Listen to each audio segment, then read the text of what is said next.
सुनथस राधा। हाँ काय का? अरे मैं तोला बताए रे हो ना छठी के कार्य करवे बहनी एक एक झन मत आवे सबो झन ला आना है कही के ते एक एक झन कब रासो अरे तो तोर दामान सन तो आहन का वहुआ है और भाची भाचा मन उखर स्कूल चालू हो गए नहीं जान कही। अच्छा बढ़िया है ये सुन है जाओ पार हो ही पानी दे देबे।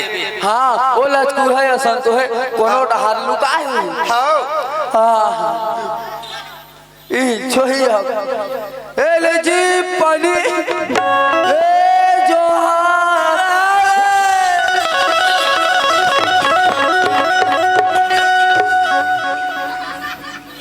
वारे चंडा ते मेरे नाक कैसे खड़े हो गए रे बने ते मर खड़े हो का बने खड़े हो थे ए राधा। हाँ काय भैया अरे मैं पानी दे तेन कोने कतेल ते हंस गए दिल ते हंस का हाँ हाँ हिल दे हम यही तोर दामान देगा।